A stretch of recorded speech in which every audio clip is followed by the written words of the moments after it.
உலகை எழுப்பும் ஞாயிறு அங்கே குடியிருப்பான். அவன் ஆனை முகத்தனின் அடியவர் மனத்தில் ஒளியாய் வந்து கொலுவிருப்பான்.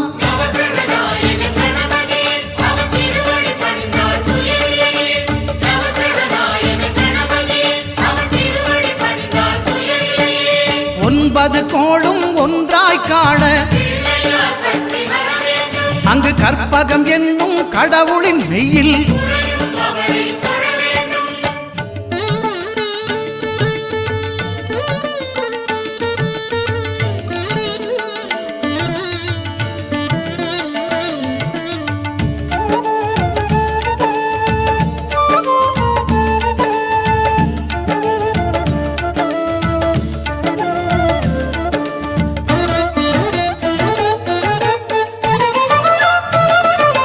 திங்கள் பகவான் திரு